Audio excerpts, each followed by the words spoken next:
Hello every one, എല്ലാവർക്കും സുഖം തന്നെയല്ലേ? ഇന്ന് നമ്മളൊരു ഹെൽത്തി ആയിട്ടുള്ള ഒരു ഡിഷാണ് ഉണ്ടാക്കുന്നത്. ഇതിവിടെ ബത്തുവ എന്ന് പറയും. ഓക്കെ, ഗൂസ് ഫൂട്ട് എന്നാണ് ഇംഗ്ലീഷിൽ പറയുന്നത്, അല്ലെങ്കിൽ പരിപ്പ് ചീര എന്നാണ് നമ്മൾ ശരിക്ക് മലയാളത്തിലൊക്കെ പറയണത്.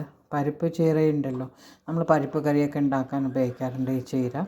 ഇതുകൊണ്ട് നമ്മൾ എങ്ങനെയാണ് എന്താ ഉണ്ടാക്കുന്നത് വെച്ചാൽ ഒരു സലാഡ് എന്ന് പറയാം. നമ്മളിപ്പോൾ ഉള്ളിയും തക്കാളിയും ഒക്കെ ഇട്ടിട്ട് ഒരു സലാഡ് ഉണ്ടാക്കാറില്ലേ, അതുമാതിരി ഈ ബത്തുവ കൊണ്ട് നമ്മൾ വളരെ ഹെൽത്തി ആയിട്ടുള്ളൊരു സലാഡാണ് ഉണ്ടാക്കുന്നത്. പക്ഷേ ഇതിൽ വേറെ ഒന്നും ഇടില്ല, വെറും ഈ ബത്തുവ അതൊന്ന് കുക്കറിലിട്ടിട്ട് ഒരു വീസിലടിച്ച് കഴിഞ്ഞാൽ അതിനെ ഒന്ന് നന്നായിട്ട് ഇങ്ങനെ കടഞ്ഞിട്ട് അത് നമ്മൾ നല്ല കട്ട തൈരിൽ ഒഴിച്ചിട്ട് അതിൽ കുറച്ച് കുരുമുളകും ഉപ്പും ഒക്കെ ഇടുന്നതാണ്. ഓക്കെ, എന്നത് കാണാം നമുക്ക്.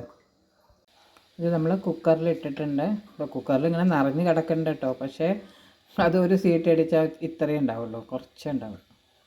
ഇത് 4 പേർക്ക് കഴിക്കാനുള്ള ഒരു എമൗണ്ടിലാണ് ഉണ്ടാക്കുന്നത്. നമുക്ക് ഈ ബത്തുവയുടെ സലാഡ് ഉണ്ടാക്കാം. ഓക്കെ, ഇതിനാവശ്യമായ ചേരുവകൾ എന്തൊക്കെയാണെന്ന് വെച്ചാൽ നമ്മുടെ തൈര് വേണം. ഓക്കെ, കട്ട തൈര് വേണം നമുക്ക്.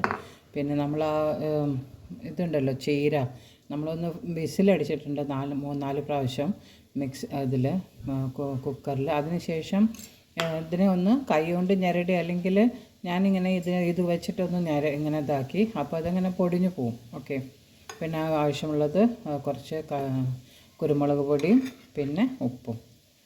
നമ്മളിതിൽ മറ്റേ വേണമെച്ചാൽ നിങ്ങൾക്ക് ചാട്ട് മസാലയോ അതൊക്കെ ഇടാം, പക്ഷെ ഞങ്ങളതൊന്നും ഉപയോഗിക്കാറില്ല. ഇങ്ങനെ ഇതൊന്ന് നമുക്ക്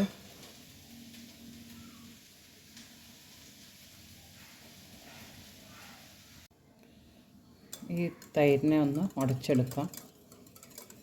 നല്ല കട്ട തൈരാണ്, അതുകൊണ്ട് കുറച്ചൊന്ന് ഉടച്ചെടുക്കാം. വെള്ളമൊന്നും ഒഴിക്കേണ്ട ആവശ്യമില്ല കേട്ടോ, ഈ ചീരയിൽ ഓൾറെഡി വെള്ളം ഉണ്ടല്ലോ. ഇനി ആ ചീര പതുക്കെ ചേർക്കാം. ഇത്രയേ ഉള്ളൂ. വളരെ ഹെൽത്തി ആയിട്ടുള്ളതാണ്.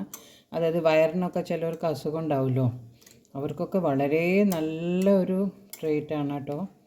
ഈ ബത്തുവ എന്ന് പറയും, അവിടെ നമുക്ക് പരിപ്പ് ചീരയെന്ന് പറയും. അതാണ് നമ്മുടെ അവിടങ്ങളിൽ. ഓക്കെ, അതൊന്ന് ഇളക്കി നമ്മൾ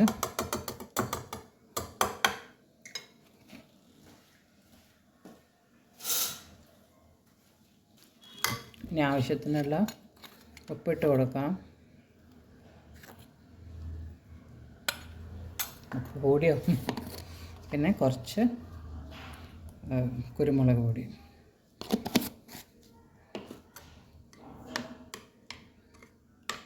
അതാ ഇതിൽ വേണമെച്ചാൽ കുറച്ച്, എനിക്ക് തോന്നുന്നു കുറച്ചും കൂടി നമുക്ക് തൈര് ഒഴിക്കാം. ഓക്കെ, പക്ഷെ അത് കുറച്ചും കൂടി കഴിയുമ്പോഴേക്കും നല്ല, അപ്പോൾ നമ്മുടെ ഇത് തയ്യാറായി. ഓക്കെ,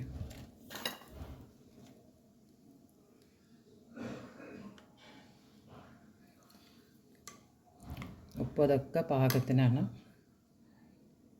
എല്ലാവർക്കും ഈ ഹെൽത്തി സലാഡ് ഇഷ്ടപ്പെട്ടെന്ന് വിചാരിക്കുന്നു. ലൈക്ക് സബ്സ്ക്രൈബ് ചെയ്യണേ. Till then take care, bye bye.